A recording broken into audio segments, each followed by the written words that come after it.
Hi folks, as you can see from this little introductory slide, which I spent maybe 20, even 30 seconds on, today we'll be giving Pokemon teams to a bunch of Kingdom Hearts characters, at least all of the major ones, and some not so major ones, so we'll get into that. This is yet another idea that was submitted as part of the video idea bracket for the channel's 3rd anniversary. It was either 2nd or 3rd place, and I know a lot of people who were in the Twitch chat that night wanted to see this one be the winner. We ended up doing that myth video, which was the more, research intensive and script heavy one. This is more so of like a fun, not scripted, but I still put a decent amount of work into it. And I hope you find it at least somewhat interesting if there is crossover between these two franchises. You can kind of consider this like the spiritual successor to the giving Keyblades to every Smash Bros. Character video, which you can watch right here. I don't know. So the idea was I'm giving all of the major characters 6 Pokemon. There's 6 Pokemon per full team in the games. And there were a couple of minor characters where I couldn't really scrounge up a full team of 6, so we'll just be giving them 1 Pokemon that I feel like really matches their energy or their aura, if that makes sense. I'm also doing this before the release of Scarlet and Violet, so there might be Pokemon that are revealed in those games that are better fits for some of these characters, in which case come back after those games come out and let me know which ones would have fit better. Alright, let's get started. I know it's a shame to stop looking at this really well-made intro slide. I'm using Google Slides for this, by the way. So, we have Sora. And now, Sora is one of the toughest ones to do, actually. You might be looking at this team and being like, what the hell did you do? Because he doesn't have, like, an element or an animal associated with him. I guess there's, like, light, but there's, like, a bunch of other characters that I have light-associated Pokemon attached to. I gave him a bunch of, like, beach-themed, like, Destiny Islands Pokemon, so he's got Palisand, he's got Pelipper, and he has Alolan Exeggutor. I feel like those all kind of have Destiny Islands energy. Klefki is the biggest layup there. That's like his signature Pokemon, I would say, because it's the key Pokemon. Braviary is just like, because Sora means sky, I wanted to give him at least one like flying type Pokemon besides Pelipper because he looks kind of doofy. Braviary seems like a heroic, even the color scheme is sort of reminiscent of Sora there. And Phalanx, you might think, is kind of weird, but I figured it's kind of like the My Friends Are My Power Pokemon because it's a bunch of different little guys. And, you know, like Phalanx, like he's the link to all. I thought that kind of... And the color scheme there, too, is actually also pretty Sora reminiscent, even more so than Braviary. Alright, next up we have Riku. Riku mostly just got, like, kind of dark but not evil-looking Pokemon because obviously he has the association with darkness. But there are a lot of other characters who also have that, like, dark association, and they got kind of the more evil-looking dark Pokemon. So I gave him, like, Absol, Mightyena, Umbreon. I feel like they're kind of, like, noble dark types. Gallade I gave because it evolves with the Dawnstone. I wanted at least one Dawnstone Pokemon for Riku because of the Way to the Dawn, Road to Dawn, all that stuff.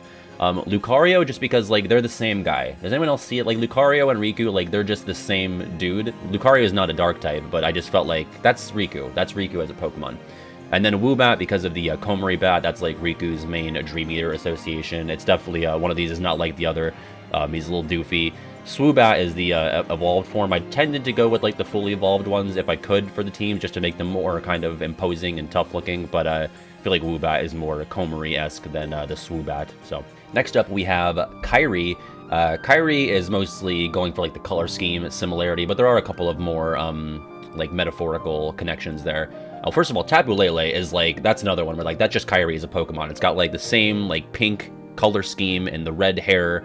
It just really is Kairi as a Pokemon to me. I gave her the Sylveon Evolution. I was going to go Espeon, but I felt like that was more befitting for Kairi. Clefable, not only because of, like, the pink color scheme, but also because it's associated with meteor showers. And Kairi arrived on Destiny Islands the night of a meteor shower. Kind of same thing with Jirachi. Jirachi is also associated with, like, wishes and stars, and it looks like the Paupu fruit for its head there.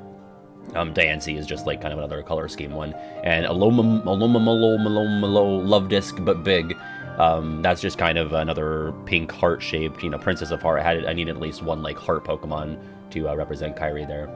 Her team's pretty good, I think. Like, I think the coverage is not too bad. I guess there's a little bit too much fairy type here, but, you know, I think she might be... You should let me know which team is the competitively the best for any competitive players out there, or which team you would most like to use, because I didn't really take into account, like, how well the type coverage is, because that'd be a little bit too much, I think. All right, so for our first one-off character, because I couldn't make a full team for this person, we have Kairi's grandma. She gets Kangaskhan because I think this was Otto's idea. I'll try to give credit if I can remember. I talked to a couple of my friends to distribute these Pokemon. Kangaskhan is just like the most maternal Pokemon that we could come up with, and don't know if you can come up with 5 other Pokemon to represent Kairi's grandma. So also no repeats. I didn't mention at the top, but like we're not repeating any Pokemon, so if I use it once, I'm not using it again. That's the rule, just to make it more fun and interesting. All right, so I believe next will be Donald. So Donald is pretty cut and dry. Basically duck Pokemon and magic Pokemon. We have Ducklet, Farfetch'd, Golduck. Quaxley is like, you know, the big meme that they're the same character.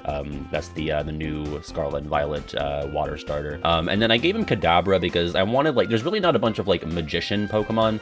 And Kadabra was like the closest thing I could think where like they're kind of doing like magic tricks by like using telekinesis to bend the spoons, at least in the anime I remember. I gave Alakazam to somebody else. And then Hoopa is not super reminiscent of Donald, but he does have an ability called Magician, and I just thought, well, he's like a, you know, angry little trickster magician guy, and I feel like that's sort of what Donald's going for, so I could take or leave the Hoopa for Donald. If you have a better suggestion there, I'm all ears. And then we have Goofy, and Goofy, I was thinking I could have just given all dogs, but as you'll see later on in the presentation, a lot of other characters got just a bunch of animal-themed Pokemon, so I decided to go like shield-based stuff, and these are all pretty heavily, I was surprised how many like outwardly shieldy Pokemon there are. There's Bastiodon, which is literally called the shield Pokemon in the Pokedex. Sorry if I mispronounce any of these, by the way. Like, after Gen 3 is when it starts to get murky for me, especially after 5. And once we get into like 7 and 8, I'm like a lost cause. So Caracosta and Turtonator, not only are they like kind of like very defensive shield-based Pokemon, but Goofy also turns into a turtle in both Atlantica and Pride Lands, so I thought that was pretty fitting. Aegislash was the first one that I thought of. That's literally just like a shield Pokemon. Shuckle is kind of like the 6th choice here. I also had Cloyster. I had a Fortress from Gen 2. But Shuckle just felt like more Goofy energy, but it does have a very high defense as well. And then Zamazenta, I believe, is the shield dog from Sword and Shield, and that's not only is it shield, but it's a dog, so that's like probably the perfect one for Goofy. I could see Goofy riding that one into the Battle of 1,000 Heartless. Moving on, we have Mickey. This one was really a layup. Mickey gets all of the mice Pokemon, especially like the Pikachu clones. Mickey is the mascot, as is Pikachu, so he's got to kind of remember all these off the top of my head. Pikachu, Dedenne, Emolga, Togedemaru, Morpeko, which kind of gives me like Mickey in the Organization Cloak vibes with his little pockets and everything. And just because I haven't fully let go of my grudge, I also did give him Eradicate because, you know, old habits die hard. All right, then we have more one-offs coming up, so... Yeah, Mini I gave Vespiquen because they are both queens. Not a ton of queen-like Pokemon. I think there's one other that I use later. Jiminy gets Kricketune. It's the only cricket Pokemon I could come up with besides the pre-evolution there. And Kricketune, you know, is music associated, and Jiminy sings his little song when you wish upon a star, so I feel like that fits. Chippendale are Squovits, which they're both completely unedited. But they are also much less capable engineers. We have Yensid is Mega Alakazam, because I could have gone regular Alakazam, but I thought this one has a big beard, and they both love sitting. I don't have a picture of Yensid sitting, but he does spend most of the series on his lazy ass, so, you know, very, very powerful mage-like characters. Next we have Terra. Terra is just a bunch of big, beefy, ground-type Pokemon. I made sure to give him Dugtrio because, you know, it's like, that's Terra up there, that's Aqua, and that's Ven. 3 peas in a pod, in a dirty pod. I made sure to also look for Pokemon that are not only ground or rock, but also dark types. That's why we have Crocodile and Tyranitar, because of Terra's, you know, various brushes with darkness. Aggron just like a big, beefy motherfucker. And then, obviously, you have to have Terrakion and Torterra, because they literally have the word Terra in their names. And you'll also see that I give all of the Wayfinders one of the 3 Musketeer Pokemon, as I gave Aqua Cobalion. Most of hers, obviously, besides that, are, you know, majestic, sort of elegant water types. I feel like that's more befitting of her personality. Not a ton to say about Aqua's team. I gave her Jellicent, male, because it's blue, Kingdra, Lapras, Luminion, and Vaporeon. Next up, we have Ven, who has a team about as boring as he is. He's very compressed in this image. I did give him Virizion. That's the 3rd Musketeer Pokemon. You'll notice that the colors of the Pokemon also kind of match the Wayfinders. Ven has a green Wayfinder. Aqua's is blue, Cobalion, and Terrakion. It's got a little bit of the orange in him for Terra's orange Wayfinder. So I kind of like that coincidence there. But yeah, just kind of bird Pokemon. I gave him Deduciadai as... Deduciadai? I gave him Decidueye. Because he's green as well. I want to give him at least one green bird. There was a lot of other bird Pokemon I could have gave Ven, but I saved them for Xaldin, which is also like an air wind-based character. So Ven got Altaria, Decidueye, Pidgeot, Swallow, and Talonflame. Because obviously Ven means wind. I don't know if I pointed that out earlier. Or Ventus, rather. Alright, next up we have some more one-offs. We have some KH1 summons here. I gave Mushu, I think it's called Koraidon, which obviously the Pokemon looks a bit more imposing than Mushu, but the color scheme was pretty fitting. And Tinkerbell is Ribombee, you know, little tiny yellow fairy Pokemon. That was the closest I could get for Tinkerbell. I believe we have, yeah, some more summons here. Bambi got, I believe that is Spring Deerling. Dumbo, Cufant, and Chicken Little gets Torchic. Just some animal one-for-ones there. What do we have next here? Aced. So this is just all going to be, all the foretellers get basically their animal, at least as many as I could swing, because you'd be surprised how few certain animals are represented throughout Pokemon. So for Aced, we have Beware, Beartic, what's that guy? Pangoro, Slacketh, which is a double because Aced is the sloth foreteller, because every foreteller has a sin, so he got the sloth Pokemon. Ursaluna, I think, is that one, and an Urshifu, which is from the DLC that I never played. That's all the big bear Pokemon that I could find. Next we have Ava, who got mostly foxes, but also had a little bit more metaphorical stuff with her. Like she gets Eldegoss because of the dandelions. That's a Gen 8 Pokemon, I think. And then Greedent, because Ava is Avarice, and that's the greed foreteller. And then what is this? Delphox. This is Zorua, but I gave her the Hisuian, the one from Legends Arceus, because I feel like that's more fitting for her color palette. And then Ninetales and Thievul, I believe, is that one. All right, moving along here, we have Gula, the most boring foreteller, gets all cats because he is the leopard one. Well, not all cats, because he also gets Guzzlord, which I know it really doesn't fit in with the rest of these, but he is the gluttony foreteller, and Guzzlord is gluttonous. He's an Ultra Beast from Sun and Moon. Otherwise, I would say Liepard is the the signature Pokemon for Gula. That's the only true leopard Pokemon. And then I gave him Incineroar, Persian, Purugly, and Solgaleo. If there were more leopard-specific Pokemon, I would have used those, but I just had to kind of default to just cats. Next up, we have Invi, if you could believe it, all snake Pokemon. And I couldn't really find a Pokemon that represents Envy, so she just straight up got snakes. Arbok, Dragonair, Melodic, Sandaconda, I think that is, Serperior, and Seviper.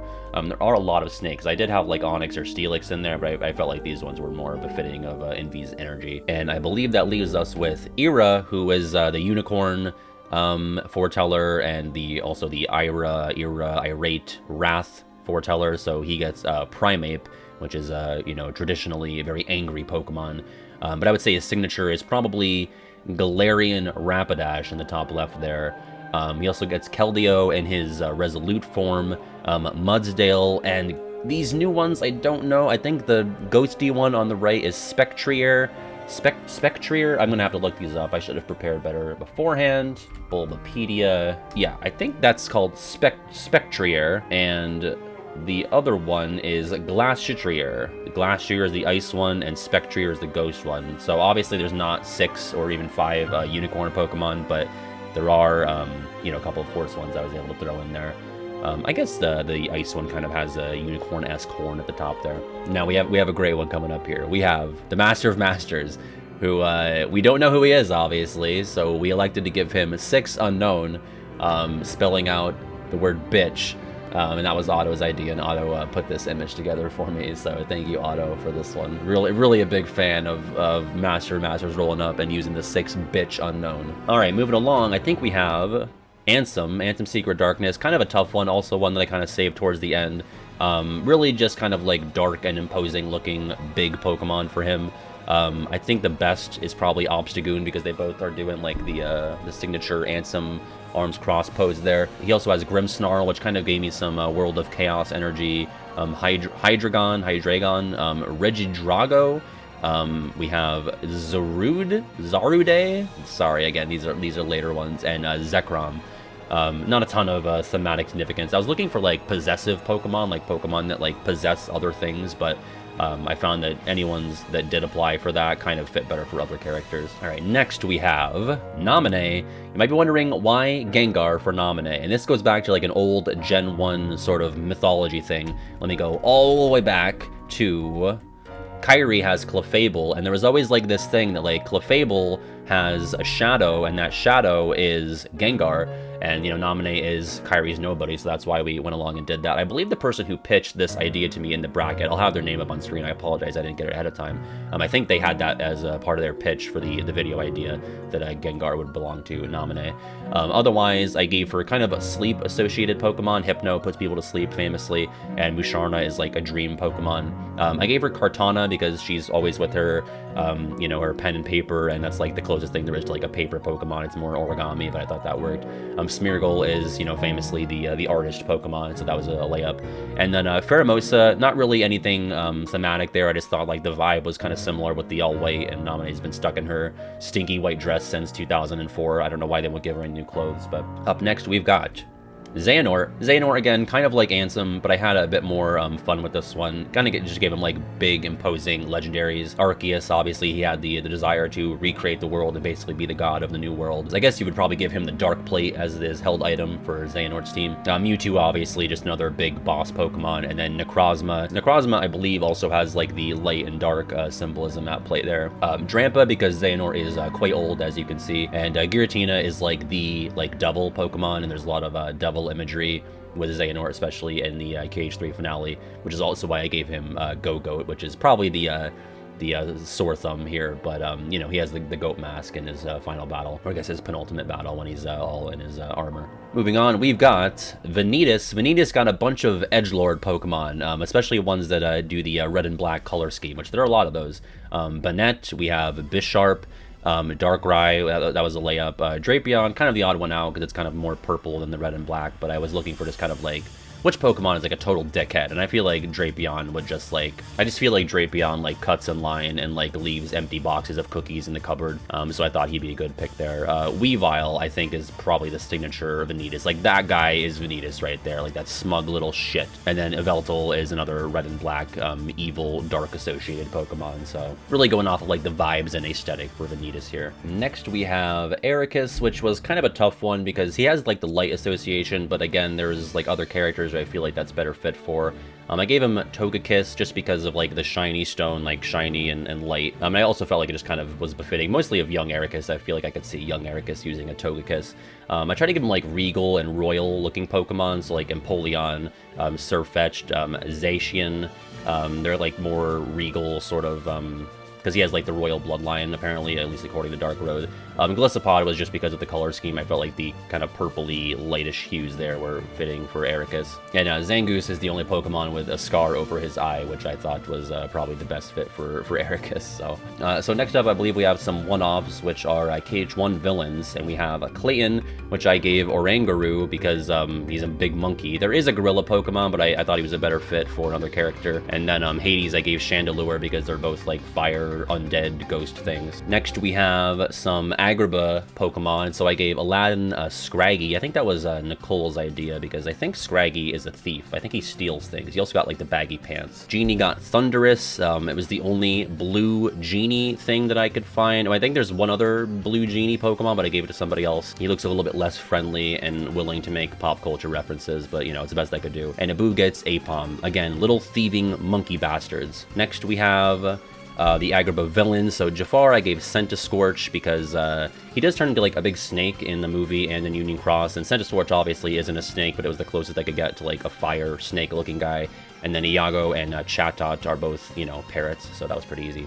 We have some Atlantica ones. Ariel gets Primarina, which originally was an Aqua one, but I thought that's like the closest thing to a mermaid, so I ended up relegating that to Ariel. Flounder gets Magikarp because they're both useless little fish babies, and then Sebastian gets Krabby. Pretty easy layups there. I think we have some Atlantica villains. Yep, Ursula is Malamar. There's actually like two other Octopus Heartless, and I gave another Octopus guy to a different Disney villain.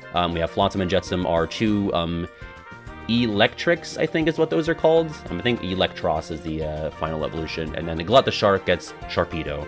What's next here? We have Halloween Towns. We have Jack Skellington is Gorgeist, big, tall, lanky pumpkin boys. Oogie Boogie is Garbodor. They're even kind of like doing a similar hand pose thing.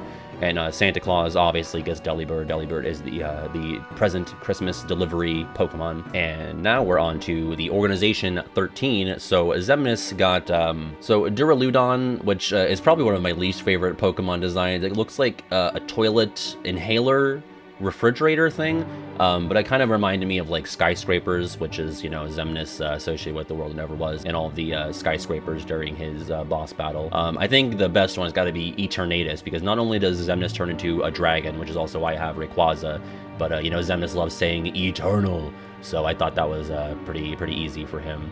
Nihilego, Nihil means annihilate or nothing, so I thought that had to be in Xemnas' team for sure. And type Null, again, Null meaning nothing. That was, Silvally is obviously the more powerful one, but it evolves through friendship, and Xemnas doesn't have any friends. And then Zebstrika because of the Zebra coat in his very final battle. Next up, we have Xigbar. Xigbar got all things that either shoot or are associated with space.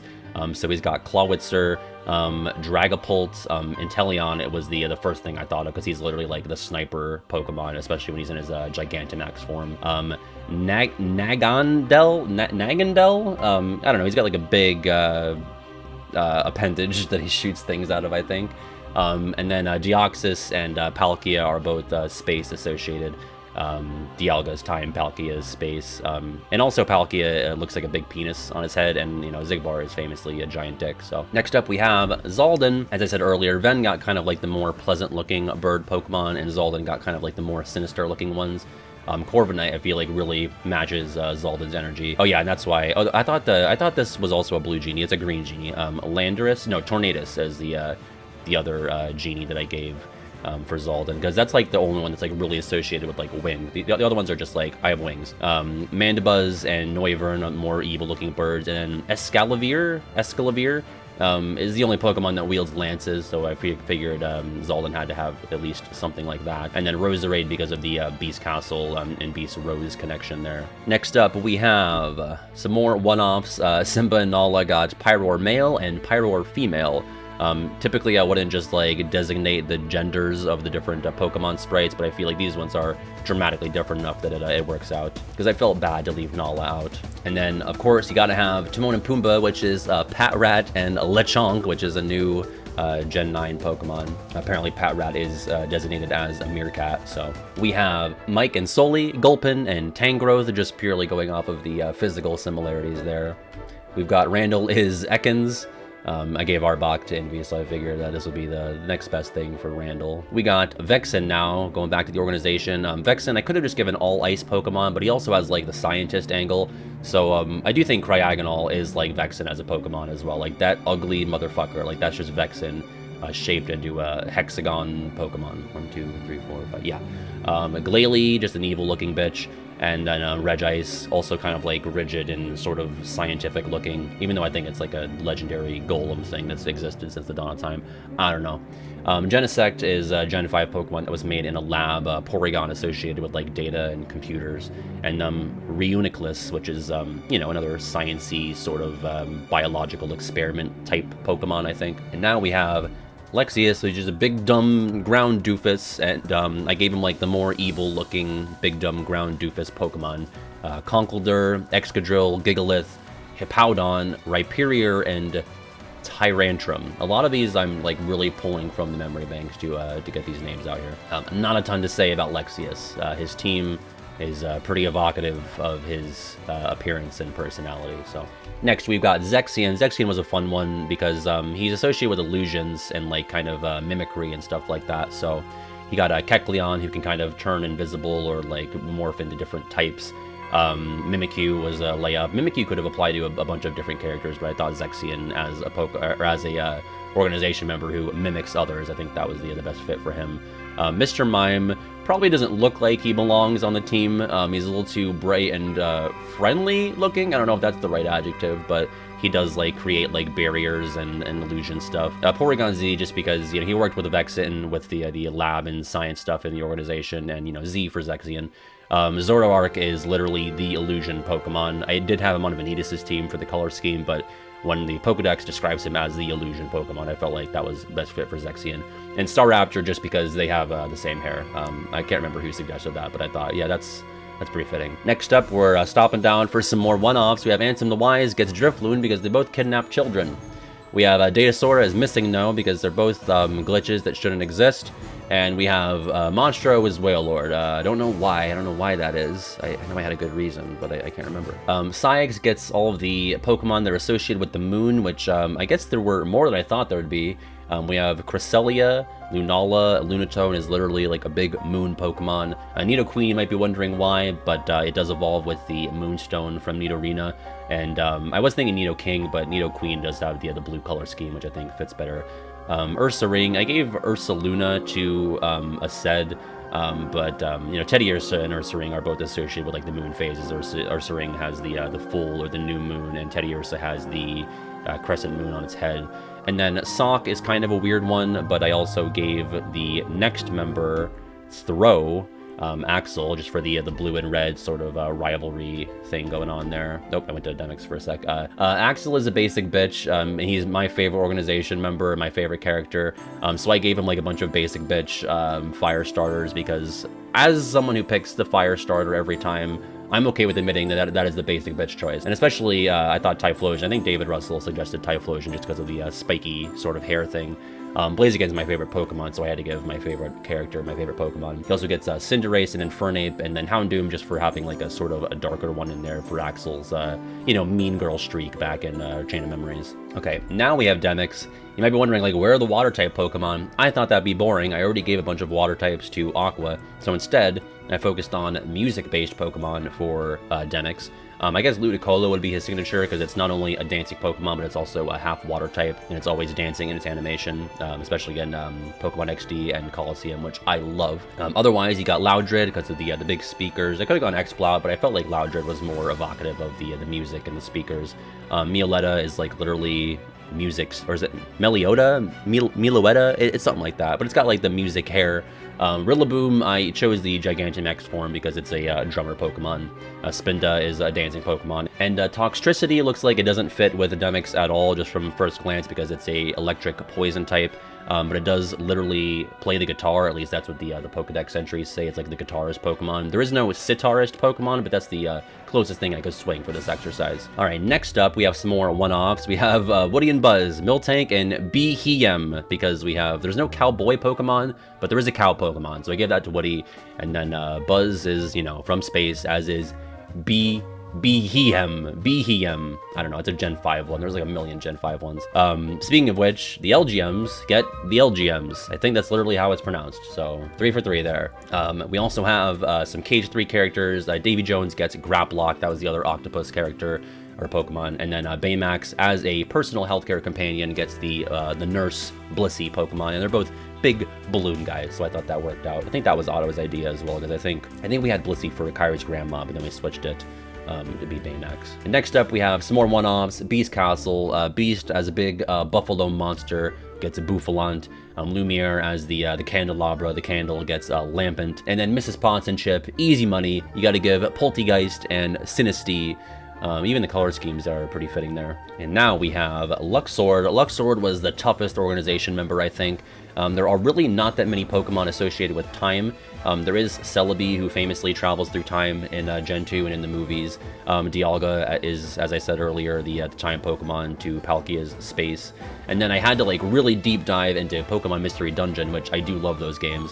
Dusknoir and Grovyle are the time-traveling Pokemon in those games, along with like the player characters. I think, do the player characters time travel? I think they do. Delmise is the anchor Pokemon. I gave that to Luxord because of his appearances in the Pirates worlds.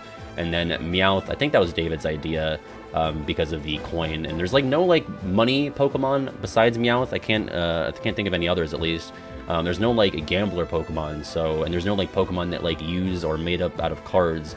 So Meowth has the big coin on his head. You know, you win money through gambling. It was a bit of a stretch. Okay, moving on to Marluxia. Marluxia, obviously a bunch of like pink, flowery Pokemon.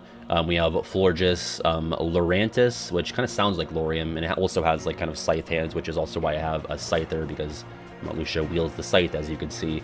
Meganium, Venusaur, Vileplume. Not a ton to say, they're just kind of going for the aesthetic vibe. Up next, we have some more one-offs. We have a bunch of Arendelle frozen Pokemon. We have Elsa gets Frostlass, Marshmallow, Avalugg.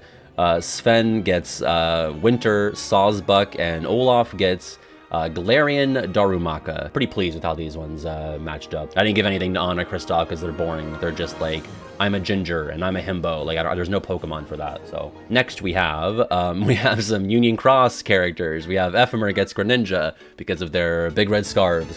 We have Scold gets Gothitelle because they are both gothic, and Strelitzia gets Cofagrigus because they're both dead.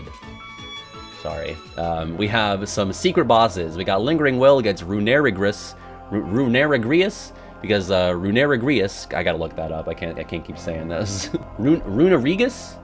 Runerigus. It's the Grudge Pokemon. That's its Pokedex title. And Lingering Will is the secret boss that's literally too angry to die. So it's definitely holding a grudge or two. And then Yozora gets Sableye, not only because of the red and blue eye thing going on with the Sableye's red and blue crystals, but also because they're little thieving bitches who steal your stuff. Yozora steals your Keyblade, and Sableye steals your soul, according to the Pokedex. So next up, we have Hainer, Pence, and Olette. Hainer gets Hitmonlee because of the kick, the famous KH3 Hainer kick. I think Nicole recommended Floette for Olette just because of the name similarity. Not a ton going on with Olette. I gave Olette the orange Floette because of her orange shirt. And Pence gets Detective Pikachu because it's time to get to Sleuthin'.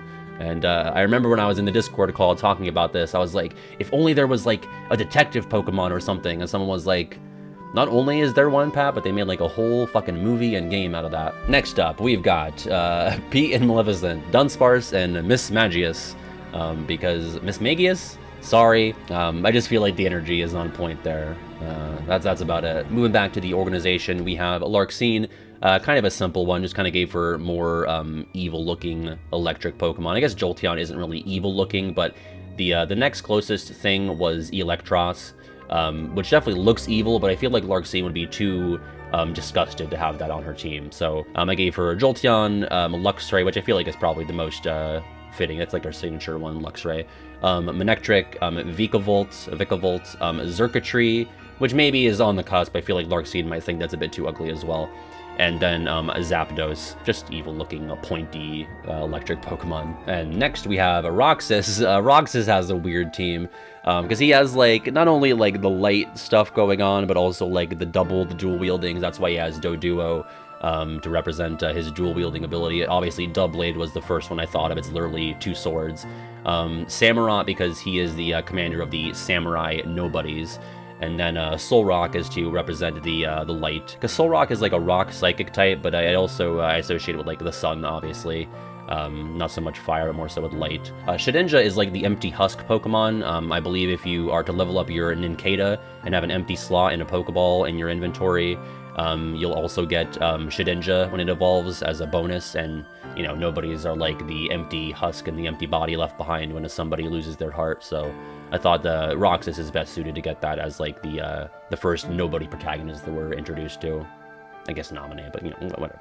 Xerneas not only has an X in its name like Roxas, but it's also the light-associated Pokemon to counteract Yveltal's darkness from X and Y. And coming up on the end here, we have Xion. Xion gets a lot of Pokemon that are associated with like duplicating or mimicking or stuff like that. Ditto is capable of like transforming into various other Pokemon, and Xion as a replica could have, you know, been made to look like anything. Marshadow just for being like a shadow of various other characters. characters, Sora, Kairi, Roxas. Porygon 2, just because she is like the 2 to Roxas's 1, and also because she was like manufactured and created. Sudowoodo is like the mimicry or the imitation Pokemon, Pseudo as in, you know, not quite like, but sort of like. Vanillux, someone had to get the ice cream Pokemon out of the trio, so Xion was the one to get Vanillux. And I gave her Zygarde because of how she transforms in all these different forms throughout her final boss battle in Days. And last but certainly not least, you're probably wondering, what if the Dusk was a Pokemon? You know, like the Dusks, like the Mook Nobodies? Well, obviously, it'd be Wiglet, the new thing that I hate from Gen 9. There you go. That is my designation of Pokemon teams to Kingdom Hearts characters. I hope you enjoyed. Found it at least a little bit interesting. It was mostly just fun for me to do. I had fun doing it. It was kind of like a big puzzle to put together and figure out which Pokemon should go where. And like I said earlier, if you think I really biffed some of these, let me know. I had a couple of alternates for several characters. Like I wanted to give Sora Victini. I just felt like they had like a similar aura, but I decided against that in the final draft. Also, thank you to all the names up on screen here for helping me out as I workshopped all the different configurations. And again, let me know who has the best team, like which team is the most viable. I guess it's probably one of the teams that has like 3 legendaries on it, but maybe with and without legendaries. How about that? All right, that's all for me. If you enjoyed, you can check me out on Twitter. I also have a Patreon that helps me keep the channel running. It's my full-time gig, and I just want to make more stupid content like this for you. I also stream on Twitch, and I have a Discord. You can check it all out at regularpat.com. It's a link tree. It has a link to everything associated with me. Anything you could find, probably too much. That's all for me. I hope you have a good one, and I'll see you next time. Bye.